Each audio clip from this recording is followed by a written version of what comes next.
we have 4 simple rules. Number 1, we don't discuss politics, ever. Number 2, this is not a religious channel, and while you might hear people say, God bless you, or I'm going to pray for you, or I wouldn't have gotten through this without my faith, that's fine. What's not fine is to say, my God is better than your God, or here's why you're not getting into heaven. It's not going to fly. Number 3, we believe wholeheartedly if you can't control your tongue, then you can't control your life. So while on board, there's not going to be any cursing in the live chat, period. And number 4, there is no room for mean people on the lifeboat. Because we discuss very sensitive things from people's past in our group setting, we got to protect those people. The only way they feel confident and comfortable discussing those things is in an environment that is free of trolls and mean people. So if you're a mean person or you're a troll, we're going to block you for life. And if your account happens to be less than 24 hours old, we're probably a little suspicious right from the word go. Why? Well, because there are people in this world who enjoy being cruel solely for the sake of being cruel. It's not going to fly here. But if you're here because you're trying to get sober and live your best life, then you might find that the lifeboat is just that, a lifeboat. I'm Captain Tommy Scoville, and we will see you on deck.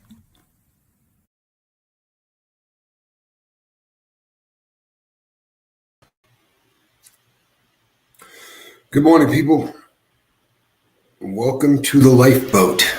I'm Tommy. If you checked out the title of today's thumbnail, let me see if I can fix this here. Bear with me. If I could get a 5 by 5, I would appreciate the snot out of that.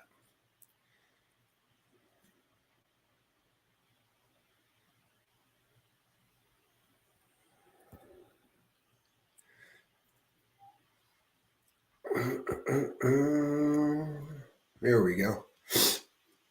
What I didn't want to do was roll for the next 15 to 20 minutes talking with until somebody called me. So if you checked out the thumbnail, this is going to chap some people's backsides. It's going to be one of those shows. It's not politics.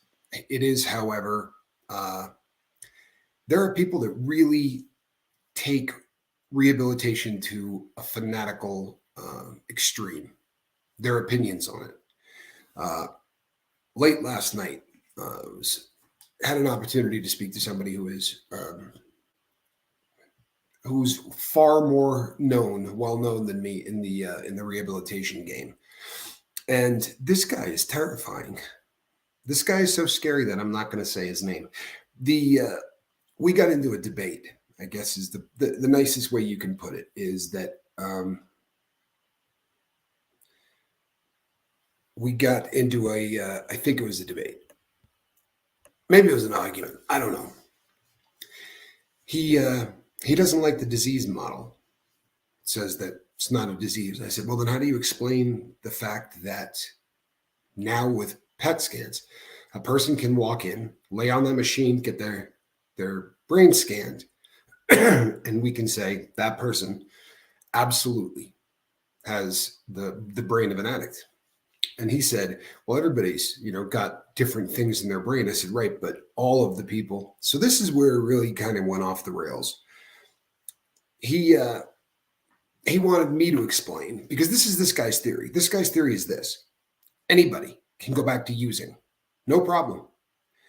Your drug of choice is cocaine, and you're smoking it, and you're smoking your paycheck and doing 4 grams a day, 5 grams a day in crack.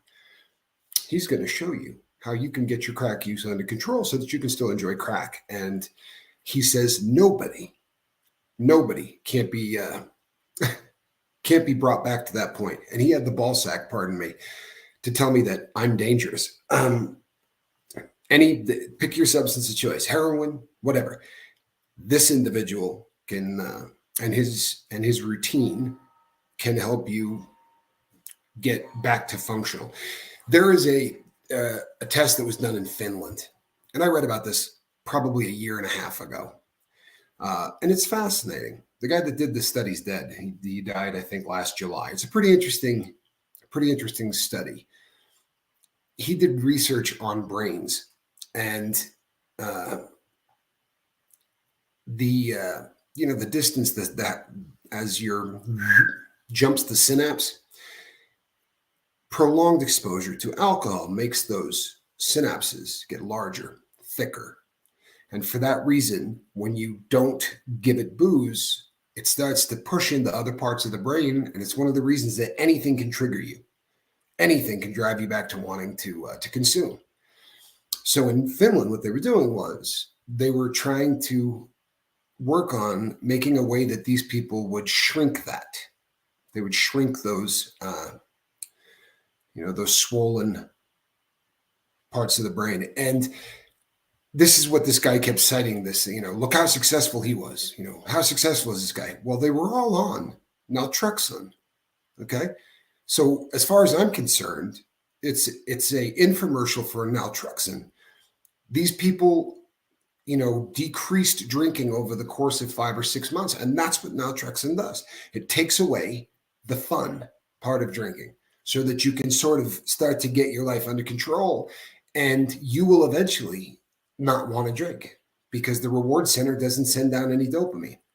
That's getting blocked by the naltrexone the same way it would for heroin or for anything else. And there is buttloads of science to back up that that's an excellent way to help people. But they're going to be taking naltrexone probably forever. And for some people, they say, well, you're trading one drug for another. Naltrexone does not do anything psychoactively. Nothing. For all intents and purposes, it's Narcan. All you're doing is blocking a receptor in the brain. But there are people who really get fanatical about this. And this was sort of a panel of people. I got invited to this late last night because this was taking place in a different country. And I thought it was a joke at first. I got an email that was inviting Captain Tommy to sit in on the discussion because all of these different people, sort of come from a different school of thought. And the people who were talking about the 12-step programs. So the 12-step programs, we've talked about this a lot, 1935. And the guy obviously watches the show because he said, you've said that you stand on the shoulders of giants. I said, yeah. And he said, do you realize how poor the success rate is for those 12-step programs? I said, do you mean initially or over the course of an entire lifetime? What are we talking about? Because since it's anonymous, right, it's tough to get an actual reading.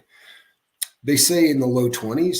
Some people you'll hear say in the teens, but somewhere in there.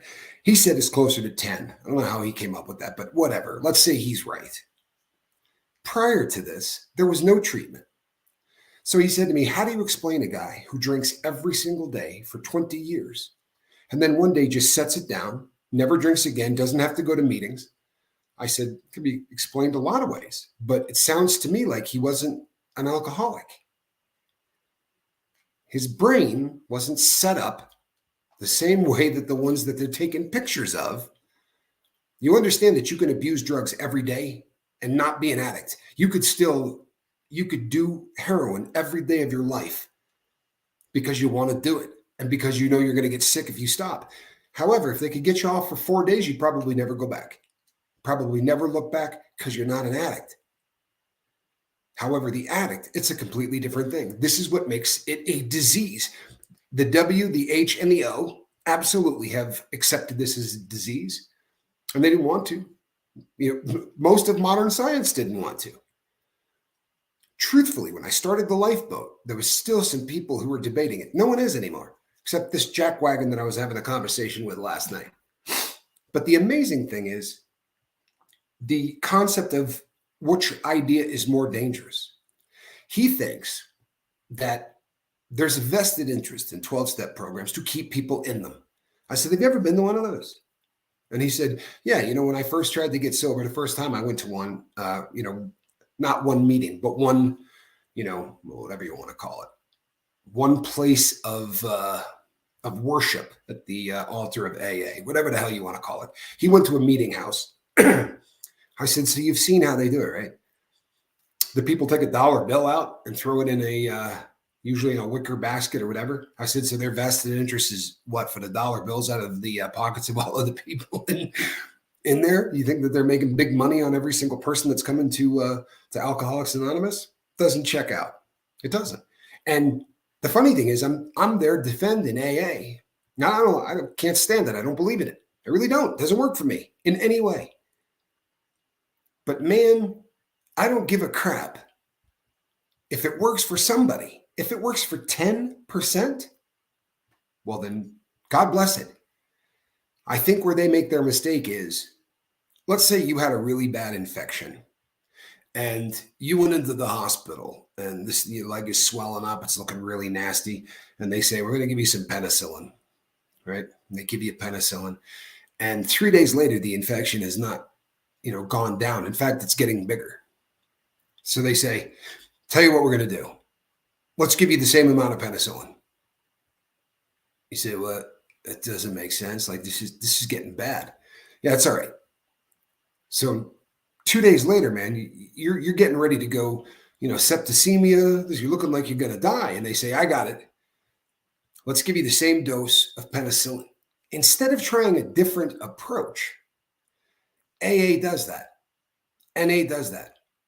You fail out of the program. They say, you went out, you went back on a bender and you robbed the bank, you did whatever, but you're back. So come on back in, do the same thing over again.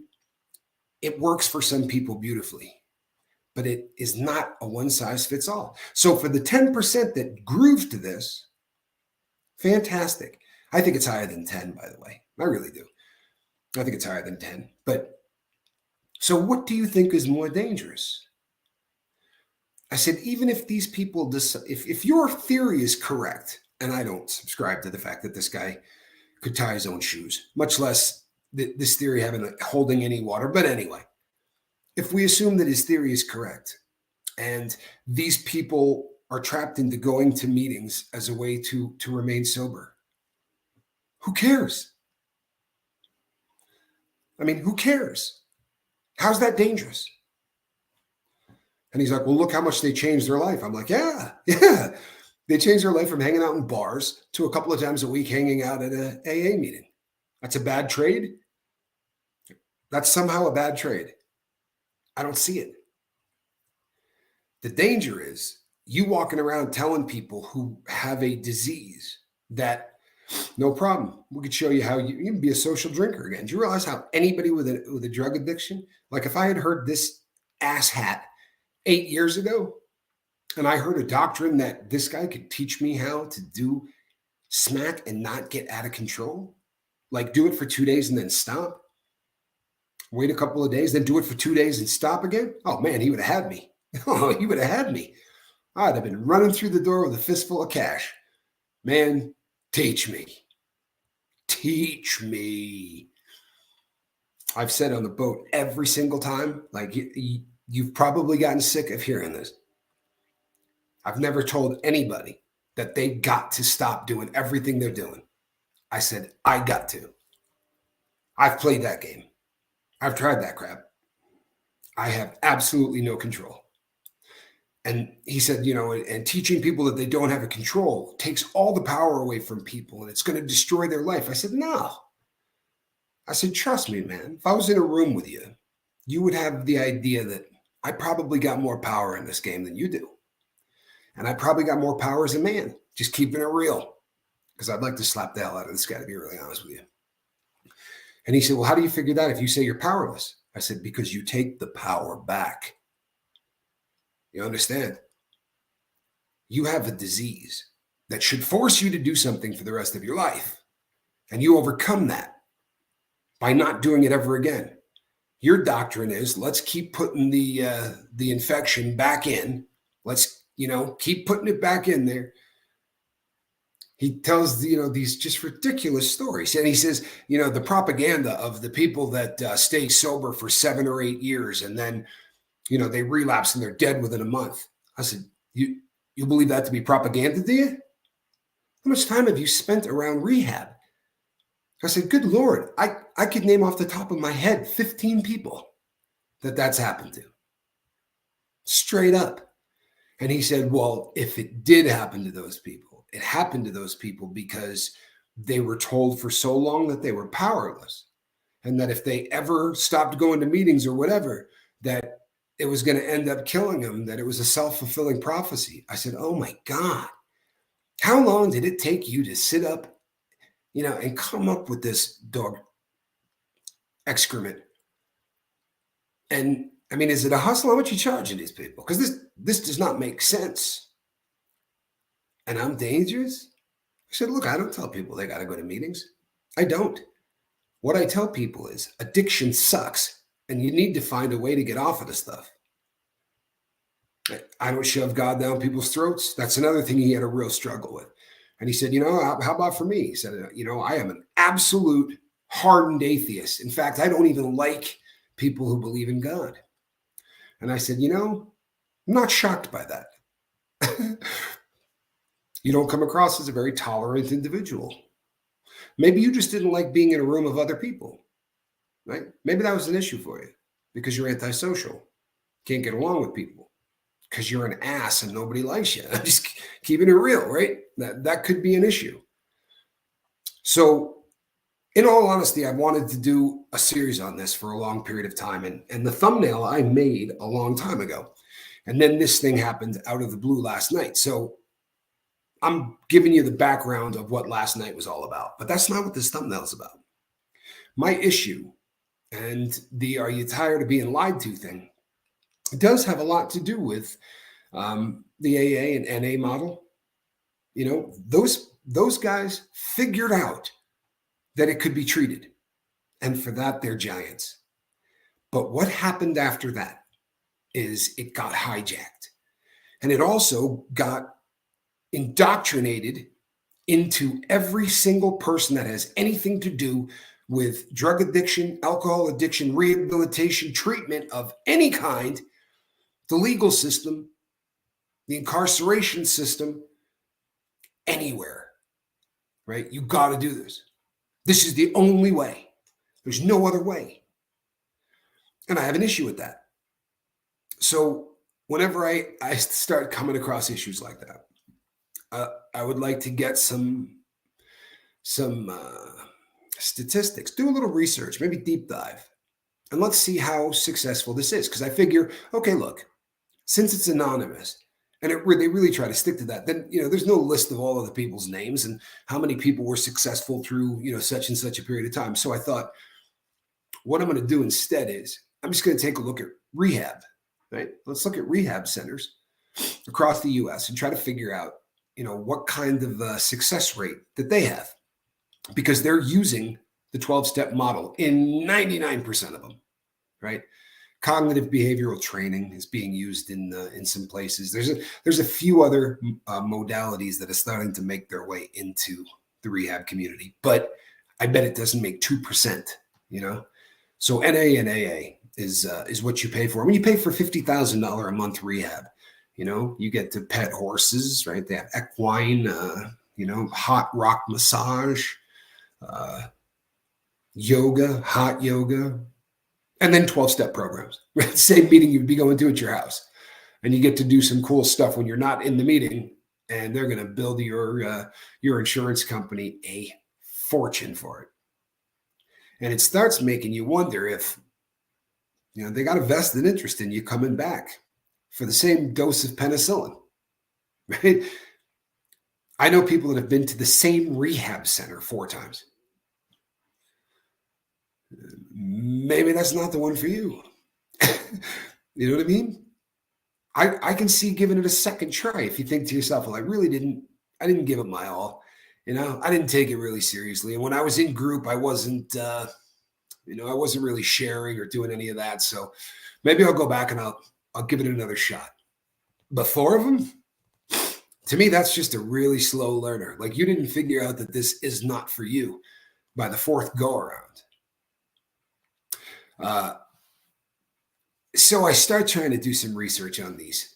And these aren't anonymous. They're billing insurance companies, right? Should be no problem whatsoever having a crap load of statistics on how rehabilitation in America works out. Now, you Google that, you'll find some stuff. but there's nothing to tie it to. See, one of my favorite jokes of all time, right, is that 75% of all statistics are made up on the spot. Did you get that one? All right, so I'm out looking at these statistics, and they're saying things like 30%, 40%. So then you deep dive. Where are you getting that from? What study gave you those numbers? What institute gave you those numbers? And you can track the institute, right? Then you go to that institute and you go, where did you come up with those numbers? How did you come up with that? And there was a couple of books and some other stuff. There's a couple of months of farting around with this.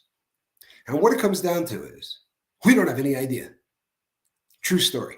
We don't have any idea the success rate of rehabilitation centers in America.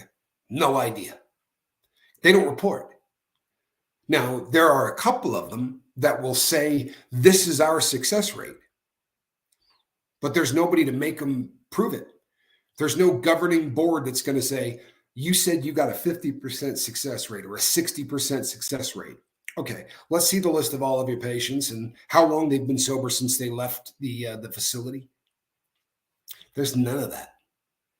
So I could open the Tommy Scoville, opiate and alcohol abuse center, throw my shingle out front, and after about 2 years, tell the world I got an 88% success rate, right? Make up the statistic on the spot.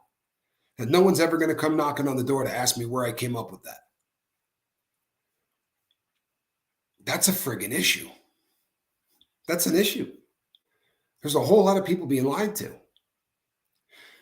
You go to med school in 2023 and you graduate med school, they're going to give you about a week and a half on addiction.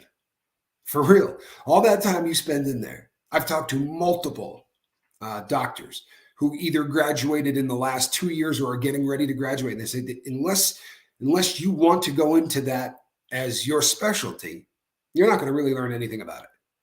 They'll teach you a little bit about abuse. Now that any doctor can write a prescription for Suboxone, they're going to probably teach them about that, but they haven't started to yet. So this is just, and you say, well, they can't really treat, maybe a psychiatrist could, but they're going to need to go do this. How? Right? Medicine's not going to help in any way. So they're going to go to those rehab centers. I don't know, man. I don't know. And I hope you got insurance, because these places, if you go for like a 90-day detox, you could buy a Ferrari, for real. You buy a Ferrari for what people pay to go in. And there are, some of them have 6-month programs. Holy hell, you could buy a house. Truth of the matter is this, and I'm not, I don't have to make up any of these statistics or anything like that. All right? These are empirical studies by Tommy Scoville on people that I'm working with on a daily basis. Medical assisted treatment has come a long, long way since abuse, right? Since they give you a substance that's going to make you vomit if you take any alcohol into your body. How long do you think someone's going to take that? They have to take that every day, and they are probably going to stop.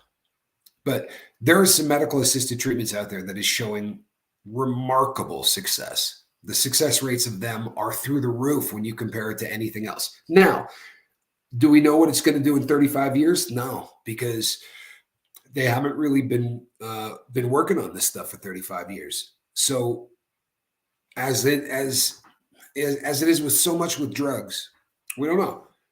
We don't. But I'll tell you what, I'm going to go with what's working now, and if 25 years from now, it wasn't the best bet, well, it's the best bet today, seems to be working really well today. The buprenorphine, the number of people who 3 years later are not doing opiates and are still on buprenorphine is insane. I mean, it's 3.5, 4 times what the average success rate is.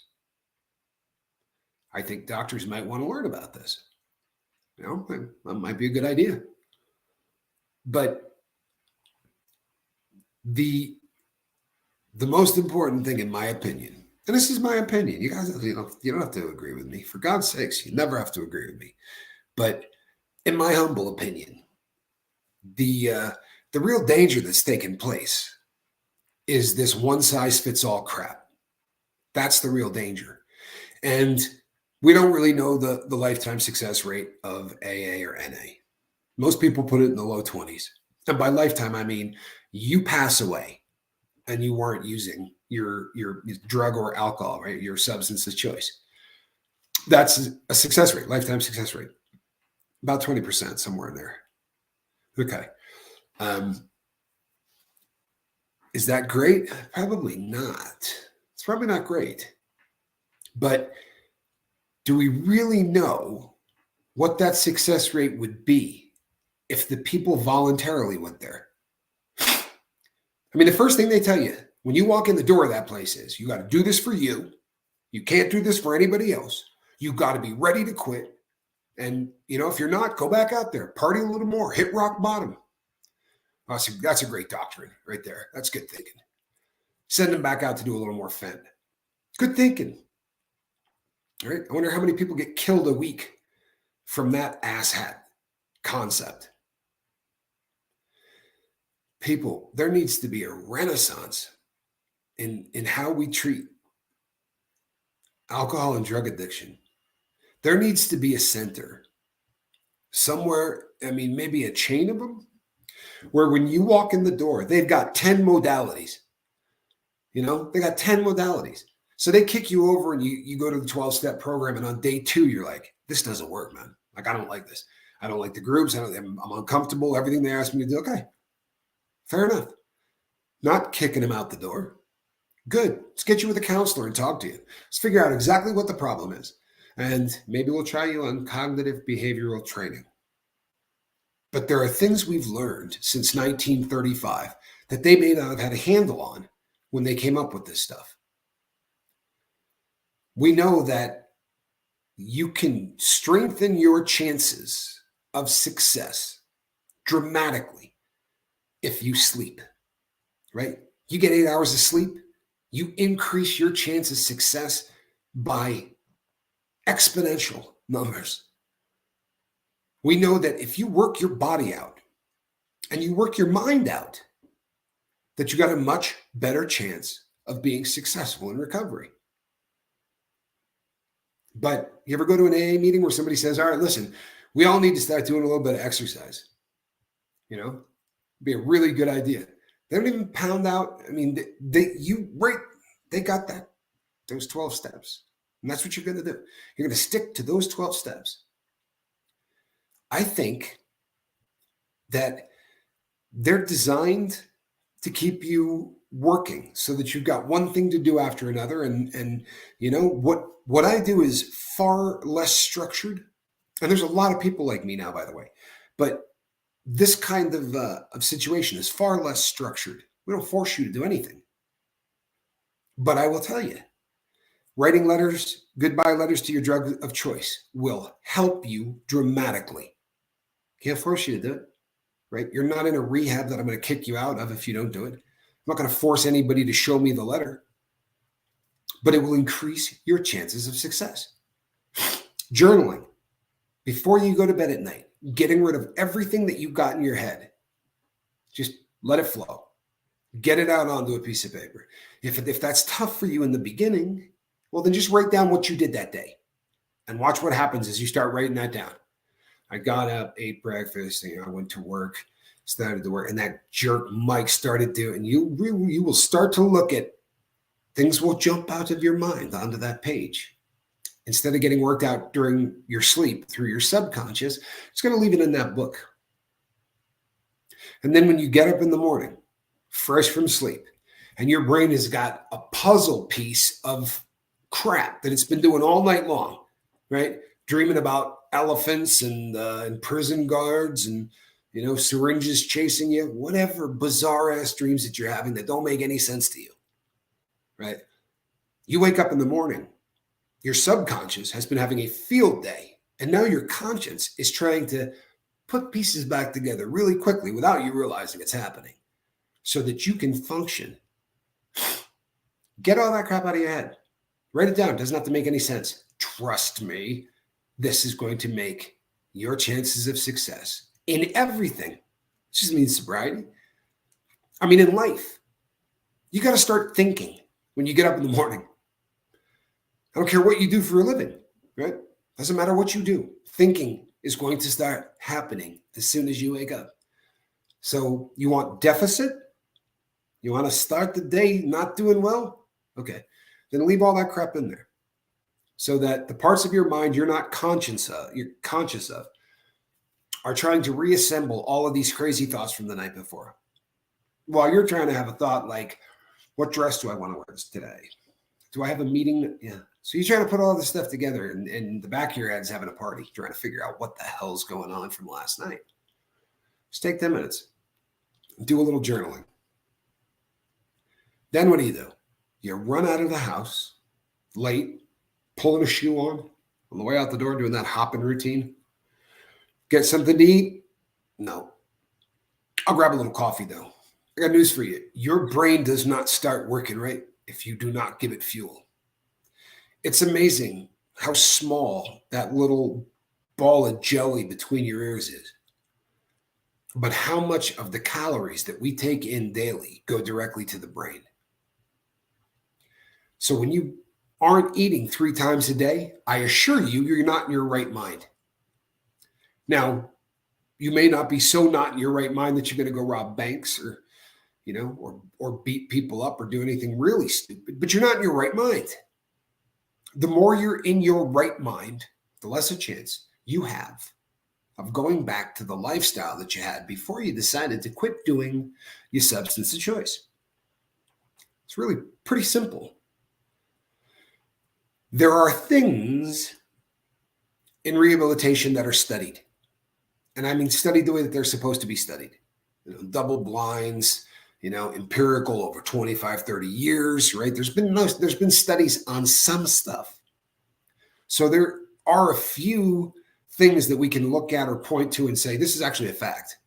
This has been tested, and the results are pretty solid over a very long period of time. And one of them is if you are religious, and it doesn't have to be, I'm going to church, doesn't have to be that. But if you believe in a power greater than yourself, I hate to quote the 12-step programs, but if you believe there's something out there, right, that's helping guide you, whatever you want to call it, however you envision that, people whose faith is strong, their success rate's about double those who aren't. That's logical to me.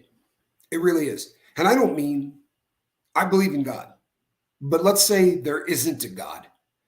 I still think it makes sense to me because you have hope in something other than yourself, right? That something other than you might be working on your side. That kind of hope can do wonders for an addict. Now, I'm not telling you that you need to develop a faith in God if you've never had one. And I'm not telling you that you need to have a higher power so you can make it your doorknob. I don't care if it's your car. You just have to have that kind of ridiculous crap. Is just the stupidest things in the world. And they keep quoting it, man.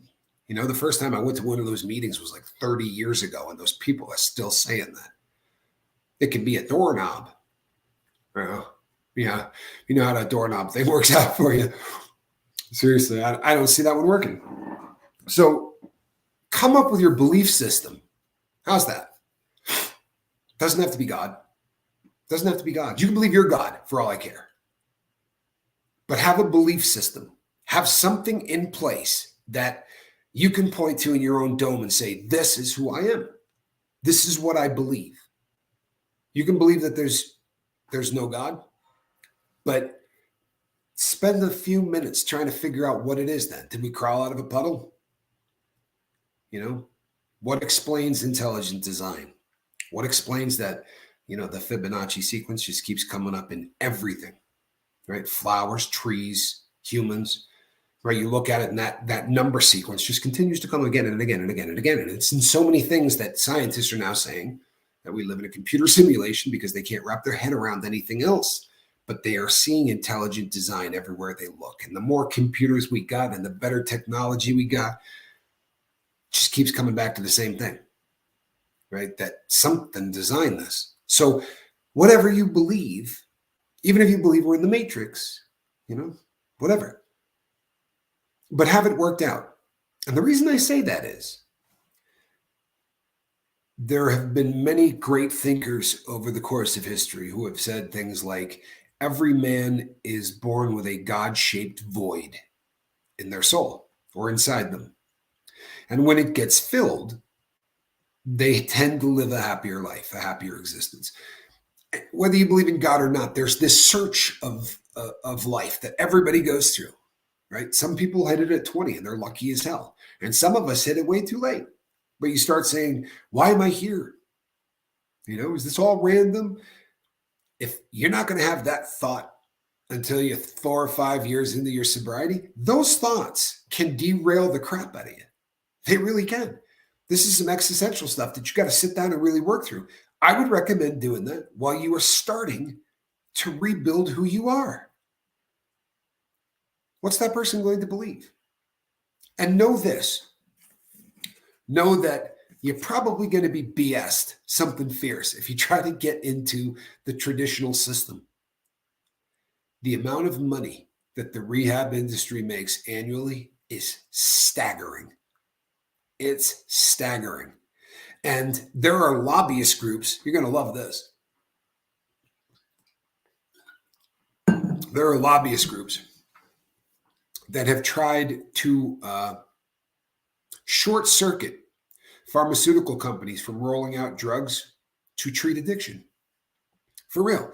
So you've got big pharma up on Capitol Hill throwing money around like it's confetti, like the makers of Suboxone, who want it no longer to be just written for a user by a trained doctor, but by any doctor in the country. And that sounds great when you first hear it. But it's, again, a knee-jerk reaction that they do in this country all the time. And every time they do something like that, well, I got an idea. Let's just let every doctor do it. I mean, it doesn't matter what you do, because more people are going to get treatment. You can pick up this in almost every state in the union, see a doctor on your phone and get medical assisted treatment for drugs or alcohol on your phone. You don't have to go into a place. They will call the stuff into a pharmacy. But instead, they're going to let every single doctor in this country who does not have a clue how buprenorphine works start writing prescriptions. And there's already stories of people where a doctor wrote them a prescription for 7 strips a day. What in sweet, what? 7 strips a day? Like, I don't care who you are. If you're Keith Richards, they do not give out more than 2. The body can't even process more than 2. There's been some argument that a third may do something to some people, right? But I don't know. Honestly, I don't. I've never tried to take more than 2. It doesn't seem to make any sense. I don't even take 2 anymore. It gets the job done at 2 milligrams. I don't need 16 milligrams. And a lot of people find that when they do medical assisted treatment. But what's going to happen is idiots are going to jack this system up. And then the next knee-jerk reaction will be they're going to take it off the market and they're not going to let doctors, period, write a prescription for it. And it will be inside clinics. And people who are doing great in life will end up having to drive to a clinic and stand on a line at 5 o'clock in the morning to get a medication that they used to get from a pharmacy that provided freedom and a great life. We do not think in this country. We react, but we do not think. And it's actually pretty sad. It really is. It's pretty friggin' sad. But I'm trying to get more research done on this. I really am. I would like to be able to speak more intelligently on this. I would love to have some statistics that are real. But I mean, I guess the takeaway, right? What I would like you to hear today is if you see a commercial for some place in Malibu that's telling you that, you know what, after 90 days there, you'll be able to go out and drink socially. You'll have no problem whatsoever. You can live the rest of your life. You know, you do not have to believe any of that garbage they're telling you. And all we need to do is charge your insurance company about $2,000 a day. And our success rate is above 80%. He can make up any number he wants.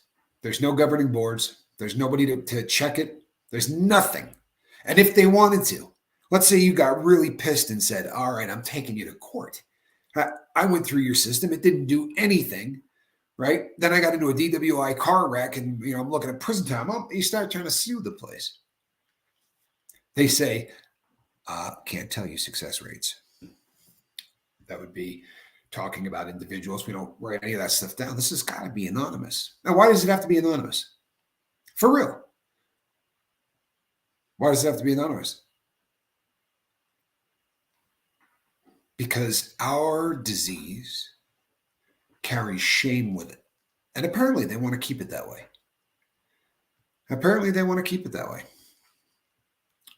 You know, I'm Tommy Scoville. Drug of choice, heroin. Prison 3 times. Broke so many laws I didn't get caught for. Was a complete and utter dirtbag. And managed to get sober. And I'm living a pretty decent life. And you know what? I'm not ashamed of the fact that I have the disease of drug addiction. Why the hell would I be ashamed of that? I wouldn't be ashamed of diabetes. I wouldn't be ashamed of cancer. I wouldn't be ashamed of anything. A disease is something that you just get. You don't have any choice in the matter. Now, some people get lucky and never use.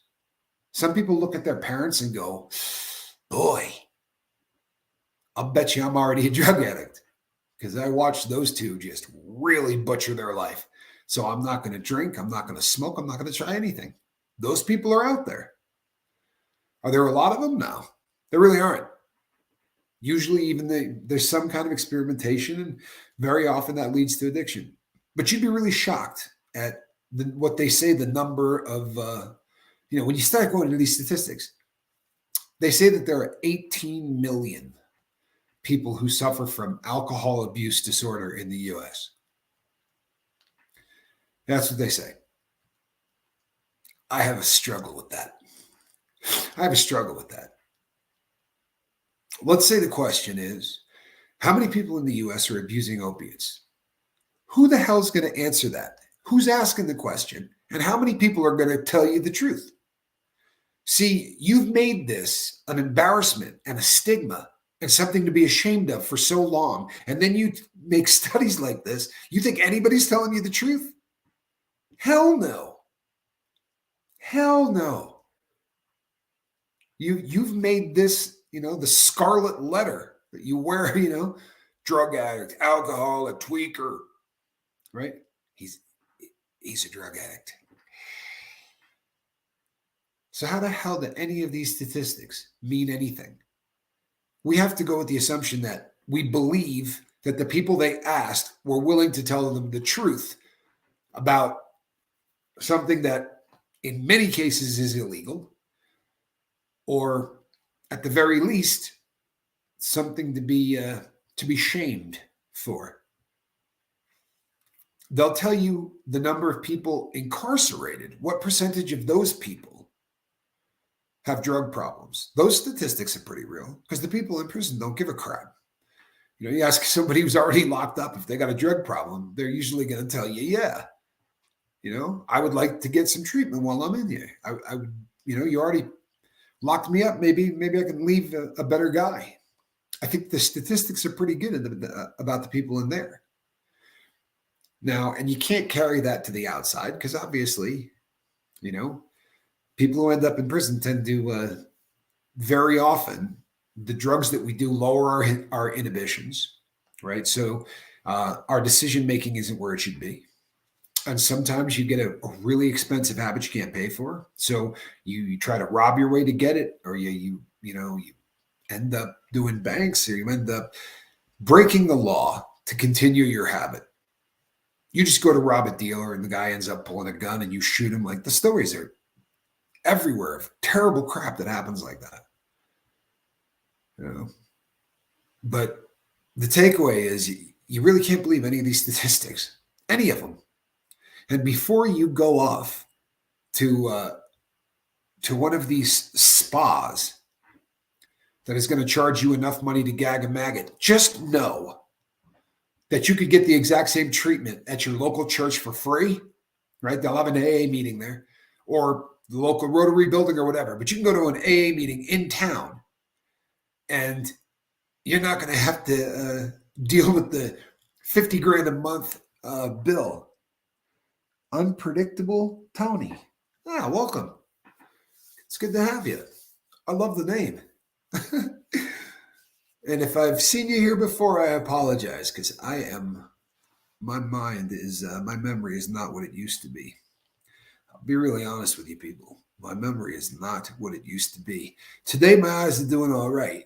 And I am, in theory, today, going to try to get a monitor that is for no other reason than comments. So they'll be about this big so that my blind eye has the opportunity to read your comments. Thanks. I appreciate that, Tony. I really do. I really do appreciate that. The keeping it real, people, I'm failing. And I mean, everybody, you know, it's something that happens to everybody. You get older, it's part of the whole getting older process, you know. Things start shutting down and, you know, you don't remember where you put things and can't remember the names of people, that kind of stuff. And it happens to everybody. If you've had traumatic brain injury, then the prognosis for how fast that happens is a little different. And I never want to make this show about that. And I don't want to get emails from people that ask about it and anything else. I really don't. I intend to just keep doing this for as long as I can do it. But I'm definitely slipping. It's part of the, it is what it is, I guess, you know. It is what it is. But I promise you I'm hanging in there. Appreciate you guys getting up early in the morning, stopping by, visit on the lifeboat. I'm not sure if I'm doing anything today on Lifeboat Raw. But if you haven't been over there, there's a huge, long, unbelievable, there's a lot of people over there that are not over here. It's a confusing platform, but I've picked up a lot of new people and they don't have any idea who I am. So, you know, one video I'm railing on, you know, on the government, and in the next one I'm talking about drugs and rehabilitation. And, you know, so there were a lot of people going, "The hell are you doing? Like, what kind of channel is this?" So I kind of gave a little brief history of Tommy, and well, brief nothing. It was 2 hours, but I did that yesterday, so I don't know if I'm going to do anything over there today. If we could continue to pray for AKA Heather Joy, please. You know, so that we'd like to get her back on the boat and feeling better. And I know that she's going through it. Everybody's working for the weekend. I love it. Emma Hunt, have fun with your daughter. Take some pictures. Seriously, take some pictures and send them over.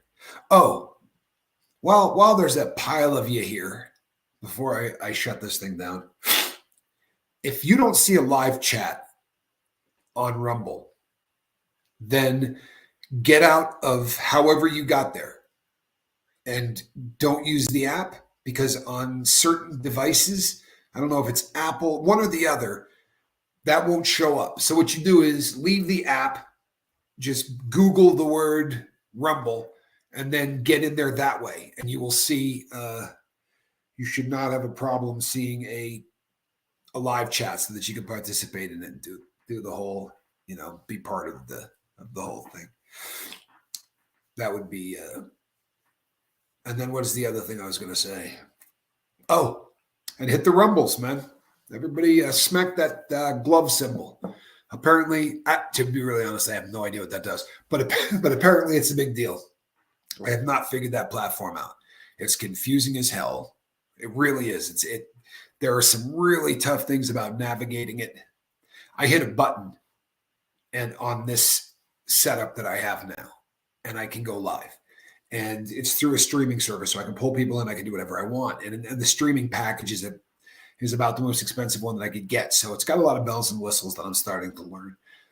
And I can take any platform in the world and hit a button and just link it. So I can do 9 at the same time, but you can't do Rumble. In fact, every single time you do a live feed from Rumble, you have to get an access code, a URL code, and a stream code. And you've got to take it from where it is, bring it over, pump it in. It's a process. They're trying to make it a pain in the ass, I promise you, because that free speech stuff is dangerous. So although that I really struggle with a whole lot of the things over there in terms of it, they need to iron out a few bugs. It's probably where YouTube was about 20 years ago. But it's also where YouTube was about 20 years ago, right? Where you could say whatever the hell you wanted and have absolutely no fear of them demonetizing your videos or whatever. I went over there and I say everything I want to say. I have never so far not had one video demonetized, which is crazy, but it's fun as hell.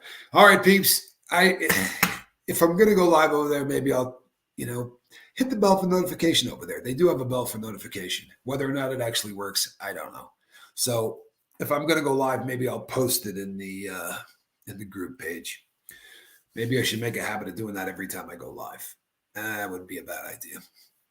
All right. I appreciate you one and all.